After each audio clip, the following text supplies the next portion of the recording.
Tunamshukuru Mwenyezi Mungu, leo ndio siku ambayo tumeisubiri kwa hamu, na kesho ndio siku ambayo tunaisubiri kwa hamu zaidi, kwa maana ya tarehe 4 ya mwezi wa saba. Tunaondoka asubuhi hii kuelekea visiwani Pemba kwenda kwenye fainali yetu ya kombe la shirikisho la CRDB. Kama ambavyo mmeshuhudia kikosi, tunaondoka tukiwa full nondo, full masijala na kwenda kupambana, kwenda kuipambania Simba Sports Club. Wachezaji wetu wote wapo katika hali nzuri, hakuna yeyote mwenye changamoto yoyote, na tumeondoka na full mkoko kwa ajili ya kwenda kuipigania furaha ya wanasimba. Tunaamini pamoja na ukubwa wa mchezo huu, pamoja na ugumu wa mchezo huu, lakini kwa aina ya maandalizi tuliyokuwa nayo, kwa aina ya ujasiri tuliojivika, kwa aina ya mahitaji tuliyokuwa nayo, tunaamini kwa mapenzi yake Mwenyezi Mungu tunakwenda kuchukua ubingwa wa kombe la shirikisho la CRDB. Semaje, mnakwenda kucheza na Azam FC ambao na wao wana timu bora, na kocha pia amezungumza hilo. Mnahitaji kuchukua kikombe, lakini ni mechi ngumu ambayo mnakwenda kucheza nayo, ambayo mnaenda kukutana nayo. Tuambie sasa, kwa namna mpinzani wenu alivyo na yeye, kwa sababu hana kikombe chochote ambacho amekipigania kwa msimu huu, na ukizingatia wana kocha mzuri ambaye anaweza akafanya hivyo mbele yenu.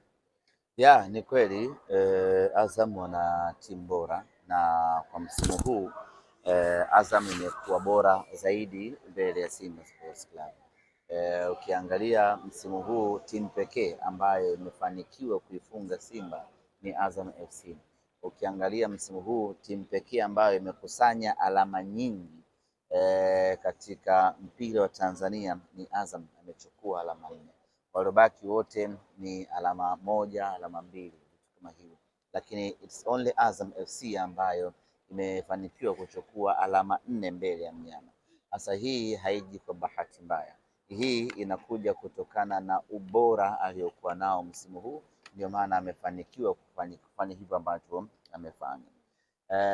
Lakini kama haitoshi, na wachezaji wazuri, ina mchezaji mzuri na ina mwalimu mkubwa mwenye uzoefu ambaye anajua namna ya kucheza mechi za namna hii, mechi za kimaamuzi, mechi za fainali. Kwa hiyo ukiangalia fakta zote hizo zinatengeneza fainali bora yenye mvuto na fainali kubwa yenye hadhi kweli kweli ya kombe la CRDB. Lakini pamoja na yote hayo, sisi tumejipanga, tumejiandaa kwenda kuipambania nembo ya Simba, kwenda kupambania furaha ya wanasimba, kwenda kupigania ubingwa wa Simba Sports Club. Tunawaheshimu Azam FC, lakini tuko tayari kwenda kuonesha upinzani mkubwa kesho katika dimba la Gombani. Ile kwa shabiki wa Simba yote ambaye ana hofu kushuhudia kikosi kinasafiri siku moja kabla ya mchezo, unaweza kwa watu wasiwe na hofu. Kwanza Pemba sio mbali kwa ndege, lakini tumelazimika kwenda hii leo kwa sababu Pemba hakuna miundombinu ya kujitosheleza ya timu kukaa muda mrefu. Kwa changamoto ya hoteli nzuri za standard ya Simba Sports Club, changamoto ya viwanja vya mazoezi. Kwa hiyo tusingeweza kwenda kule siku 2 ama 3 kabla, tungeishi maisha ya dhiki. Kwa hiyo option nzuri ni kwamba tukae Dar es Salaam, tufanye mazoezi yetu Dar es Salaam, tumalize mipango yetu yote Dar es Salaam. Tunaondoka leo, kesho tutafanya mazoezi leo jioni tutafanya mazoezi uwanja wa Gombani, alafu kesho tunamkia mchezoni. Hata ukiangalia Azam mwenyewe hawajaenda moja kwa moja Pemba, wamekomea Unguja. Wako Unguja pale wanafanya maandalizi yao Unguja, leo ndo wanakwenda Pemba. Kwa hiyo wanasimba wasiwe na wasiwasi kwa aina yoyote ile, tumezingatia yote hayo na hakuna athari ya aina yoyote ile sisi kwenda siku moja kabla ya mchezo. Wachezaji labda wametuma salamu zake. Wachezaji tumewaeleza na wenyewe wanajua ya kwamba tunatakiwa kupata ubingwa msimu huu, na kwa aina ya wachezaji tuliokuwa nao, class tuliokuwa nao, jamani, ipeleke pale. Wachezaji tuliokuwa nao wenyewe wanajua kwa status yao haipendezi kumaliza msimu na kikombe kimoja pekee. kwa status yao wanastahili kumaliza msimu wana makombe 2, 3 mpaka 4 ambayo yote mmekuwa mmeshiriki. Kwa hiyo tumeeleza ya kwamba yes, tuna kombe la Muungano lakini halitoshi.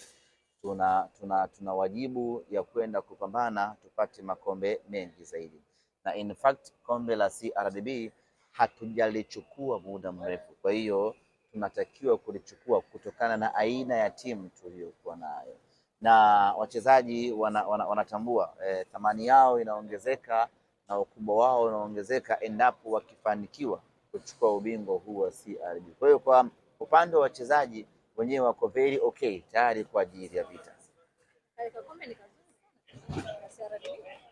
Kombe la CRDB sio tu zuri memo, lakini pia ndiyo taji kubwa zaidi katika ligi ya Tanzania, katika mpira wa Tanzania. Exactly, katika mpira wa Tanzania ni kubwa ukilinganisha na mataji mengine, na ni kubwa ukilinganisha na aina ya timu ambazo zinashiriki kwenye mataji mengine. Kombe la CRDB linashirikisha timu 97. Siku zetu tulimuuliza mratibu wa TFF Bwana Kizuguto, akasema timu 97 zimeshiriki msimu huu. Unaposema timu 97 maana yake tunazungumzia timu za madaraja yote, tunazungumzia timu za nchi nzima, tunazungumzia timu kutoka kila pembe ya Tanzania zimeshiriki katika kombe hili, lakini hawakuwa na ubora wa kufika fainali. Ni sisi na Azam FC ndio tumefika fainali. Kwa hiyo mpaka sasa timu bora Tanzania ni Azam FC pamoja na Simba Sports Club, lakini nani atakuwa bora zaidi? Ni yule ambaye atapata ushindi katika mchezo wa kesho. Ukiwa mshindi, tafsiri yake ni nini? Tafsiri yake ni kwamba wewe ni bora kuliko timu zote 97 ambazo zimeshiriki kwenye kombe la shirikisho, lakini vile vile wewe ni bora kuliko timu zote za Tanzania. Ni tofauti na kombe la ligi ambalo linashiriki timu 16 pekee. Maana yake ukiwa bingwa, wewe ni bingwa wa timu 16, ambapo ndani yake kwenye 16 humo kuna Pamba, kuna Dodoma Jiji, kuna Singida, ambayo hiyo ni timu moja. Kwa hiyo ni ambao ni, kwa hiyo ukitoa kwenye 16 ukimtoa mnyama ambaye ni independent, unabaki timu 10 na Yanga 15. Kwenye timu 15 toa Singida, toa Pamba na Dodoma Jiji anaingia na kutoka, manake umebaki kuwa na timu ngapi? Timu 12 pekee. Ujue hesabu memo. Timu kwa ni bingwa wa timu 12. Sijui umeelewa eh? Kwa unaweza ukapima hiyo weight ukaona kuna utofauti mkubwa. Lakini kama haitoshi, hili ni kombe linalosimamiwa na shirikisho la soka nchini Tanzania. Yaani shirikisho hili ni kombe la Wallace Karia mwenyewe. Yeah. Kombe la CRDB ni kombe la Wallace Karia mwenyewe. Ni kombe lake yeye mwenyewe, limetoka nyumbani kwake yeye mwenyewe kabla ya kwenda visiwani Pemba. Ni kombe analolimiliki yeye mwenyewe, ni kombe la rais wa TFF mwenyewe, yani la kwake yeye mwenyewe, lina saini yake. Kombe la ligi kuu ni la ligi kuu la Boimanda, la ligi sijui tuko sawa hapo. Nataka tu muelewe ukubwa na thamani ya kombe la shirikisho. Nataka muelewe uzito wa kombe la CRDB.